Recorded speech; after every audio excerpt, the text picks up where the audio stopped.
I finger my arsehole when I masturbate, John. That's my idea of a content warning, John. If they stick around, they definitely know what they're getting.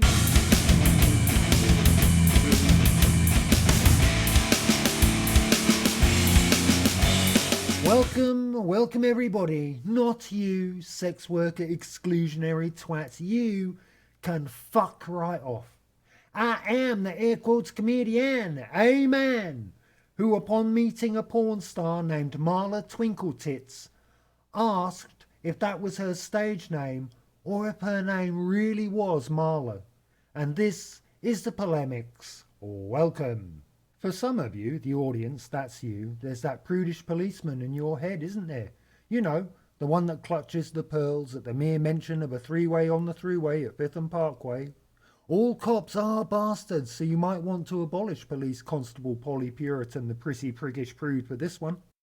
If you are the kind of sexually liberated, polyamorous pansexual that has no inhibitions, then you should be ashamed of your disgusting and vulgar ways, according to Christians and conservatives. But is it us who should feel the rosy glow of shame for our sexual adventuring, or is it them that should feel their cheeks burning, and not through a pleasant but consensual and rigorous paddling with the chairman of the board? No, should they be the ones to be shamed publicly for their aggressiveness and fear?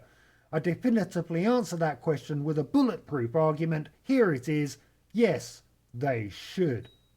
At this junction, not the one at 5th and Parkway, I feel it necessary to describe my cisgender heteronormativity. I would say I'm more asexual these days, but eschewing participatory sex and just pleasing myself probably doesn't count. Now, to be clear, I'm not saying I'm a wanker, but I'm not going to die of prostate cancer. I may be a weak and feeble old man, but my prostate can do 50 pull-ups and was featured in Bodybuilding Monthly. I'm not saying I'm an enthusiastic onanism fan, but last year I broke my foot and was able to use my special sock as a cast. I'm not saying I regularly skin the sausage, but in the bell curve of wankers, if somebody was to strike that bell, I might want to cover my ears, is all I'm saying. Tennis elbow, doctor. Let me scuttle your prediction on what the punchline is going to be, because it isn't, I don't even play tennis, as you might suspect, but actually goes like this. How soon before I can get back on the court, doctor? And I have to ask, do you think an agitating factor might be my excessive wanking? I'm not saying I'm a tosser, but when people shake hands with me, they say, oh yeah, I can tell you work for a living. Come on, Patrick, enough with the wanking jokes. Get a grip. There's the problem in a nutshell. But when it comes to a good jerk-off joke, I feel I can pull it off. That's it for the wanking jokes, though. I don't want to milk it. Not until I've finished recording the audio, anyway. I don't want to share my porn with you, thanks. I don't want you knowing I jerk it to orchiectomy videos. You'll regret looking that one up on the internet.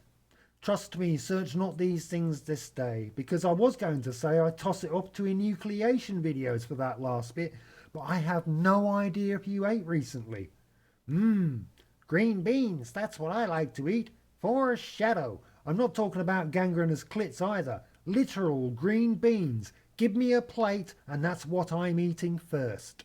The green beans, not the plate, which represents internet porn in this clumsy and poorly written segue that's finally over. Almost. Have I left you confused by which item represents internet porn? Is it the green beans or the plate then? Stick around and I'll have you completely bewildered. The internet is a wonderful resource for pornography, isn't it? Not much good for anything else, but when it comes to skin flicks, it is unrivaled. When I was a nipper, I had to find porn the old-fashioned way, by going into the countryside and looking for it in hedgerows. That's not a joke.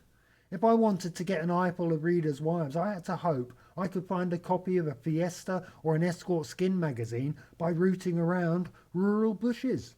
Shrubbery I'm talking about, not the quims of countryside-dwelling ladies. Spoiled rotten these days, though. You can search for your particular preference by keyword, e.g. mature, or by the name of a content producer, Guys for Matures or some such, or by the name of an actress you like. Soccer Mum Sue, for example. Yes, I think we're all seeing the theme emerging here, aren't we? The pattern of preference makes itself known. I like mature women, that's my preference. Of course, now that I'm an old man, they're much younger in relation to me. I'm like a paedophile, but for adult women. Pornography has a lot of choices to offer though, or it did when I last looked at a website in the year 2000. These days I download my blue movies illegally via peer-to-peer file sharing, like a civilized human being. Remember, the piracy is the moral thing to do. Choices. Pornhub and the like are full of them, aren't they? No, don't shake your head like you don't fucking know from first-hand experience at least 3 times a day. What are you like? Categories of porn, like the choices of cereal in the cereal aisle, are seemingly endless. We have Asian, Arabian, big black cock, ebony, Hispanic, Indian, Japanese, and, of course, Welsh. Is porn racist? Or is it just honest about giving horny racists what they want? If the world went the way of Christian conservatives, then there would be no porn. If trans people of colour having queer sex suddenly vanished from the internet, the Bible Belt would suddenly find itself with a surplus of Kleenex and scented lube oil. I don't care what porn the evangelicals spank it to. That's not what bothers me about those people. It's the hypocrisy, isn't it? I mean, they're probably just embarrassed and don't want their pastor to know what gets them off. By which I mean getting off in a manner other than making ordinary folk miserable. And the less they know about what their pastor is balls deep into. Animals will watch porn, and I do wonder what goes through a monkey's mind when they're whacking off. Oh, I fancy a nut. That's not the worst joke. You have that to look forward to. Now then, when I was a child of 4,000 years ago, my dear old mum would put a plate in front of me and I'd say, "Ew, green beans? I don't like green beans, mum." My mum would say, "How do you know you don't like green beans until you've tried them?" Then I would try them and say, "I tried them and I don't like them, mum." True story, except we called them runner beans. That's the logic of the dinner plate, and Christian conservative parents are no different with their children, except they beat them with a cat o' nine tails if they don't chow down, because that's how they do, isn't it? Spare the crucifixion, spoil the child. But what if there was a consensus among Christian conservatives that green beans really weren't the right roughage for the children they're busy brainwashing? No, you can't have critical reasoning skills, Mary. That's not the Christian way. What if green beans were off the menu? Certainly no tin of green beans would be found in a Christian conservative household then. Little Mary comes home from school one day and says, "Mum, they have these long green things on the lunch menu today." "What?" screams Mum. "How dare the school indoctrinate my child with edible greenery our religion objects to?" And suddenly you have astroturf bowel movements like Mums for Liberty, and before you know it, every cookbook that even mentions green beans is banned, burned and buried for fear that if their children even know green beans exist, they will eat nothing else. Anyway, long story short, that's how I know I'm not gay. I didn't like the look of gay on my plate, but I had a nibble and realised it wasn't for me. But unlike some people I've only just recently mentioned, I'm not agitating for green beans to be scrubbed from existence, and I couldn't give a flying hootenanny if other people are slurping them down like your mum slurps down oodles of cum in the bus station toilets while your dad watches. You might be a little confused, dear viewer, because earlier I said I loved green beans, and I do, but at that moment I was talking about literal, metaphorical, metaphysical, actual, allegorical green beans. Green beans aren't a choice. Look at all the times they've been forced underground onto the top shelf of the bean aisle. But despite this, here come the bean eaters. They've always been there. So you like green beans, eh? With vinegar, tomato sauce, or dressed in full bondage gear, the possibilities are only limited by the laws of physics. Not to interject and break the flow, but if you were thinking, He's playing fast and loose with sexual identity, sexual orientation, and sexual preference to the point it's unclear that he understands the differences in what he's banging on about. He doesn't appear to know there's a difference between choice and identity. I certainly hope that clears everything up. Why are porn actors and actresses called actors? Is it because the performers of yore felt that the moniker of actor provided some sense of vocational legitimacy? Is it because they were just too busy to come up with some unique descriptor? Or is it because they are performers relying on past or imagined experiences to relay erotic authenticity during the capture upon film of idealized imaginings of various sexual acts? The answer might never be known, but make no mistake, the people cavorting before the camera for your entertainment and self-satisfaction are at work, perhaps in more ways than one, but definitely working stiffs, so long as the fluffer is doing their job. If you don't know what a fluffer is, then that right there is some homework you can do on your own time. Needless to say, I utilise the services of my own fluffer before every comedy performance I do. My fluffer isn't working out though. It's too hard, they complain, about doing their job. Of course, it's not always acting you see in pornos, is it? The woman I made a sex tape with last night wasn't acting, you know, your mum. Acting ability is important in a porn actor. Nothing is more off-putting to me than seeing some porn actor mentally putting together her shopping list as she's getting railed by an overly enthusiastic, recently fluffed young stud. Who does that during a performance, I hear you ask? 100 weight of peanut butter, clothes pegs. I suppose I should get mouse traps in case the clothes pegs don't work.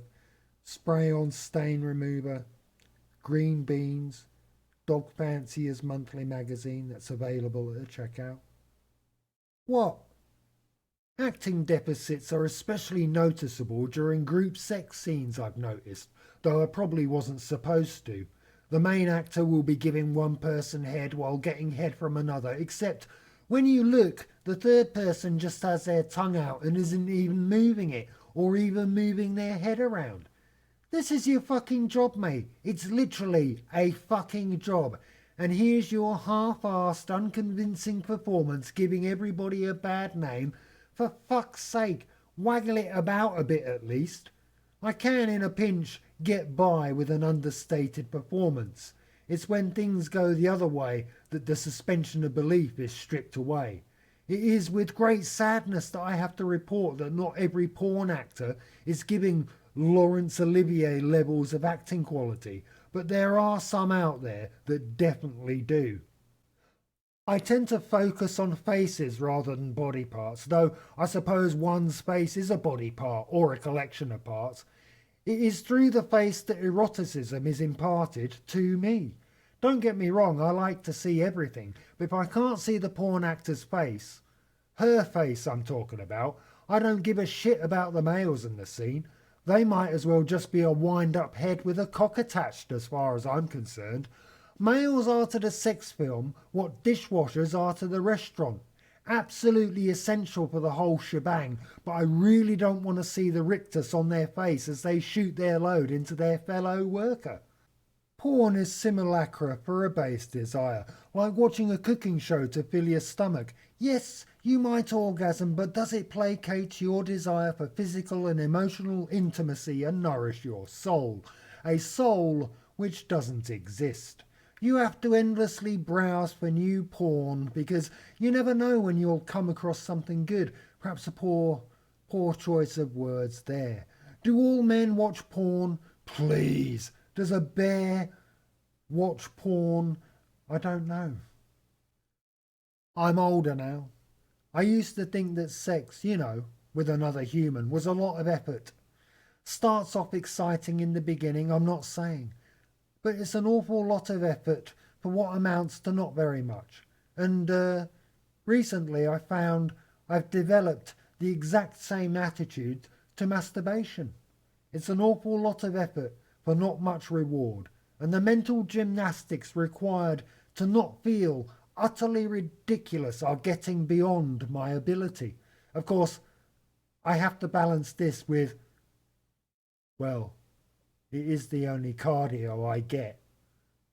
By losing interest completely in sex of any kind, it would appear I have signed my own death warrant. Just bread and water for my last meal, thanks. You don't have to worry about me, dear viewer, and don't even start thinking about the plans, perverted plans I have for a plate of bread and a cup of water. That's it for this career-ruining episode of the Polemics. Please do not like the video, don't subscribe, and don't share this or speak of it to anybody. Mess with the metrics, that's the kinds of things I like to do. Good night.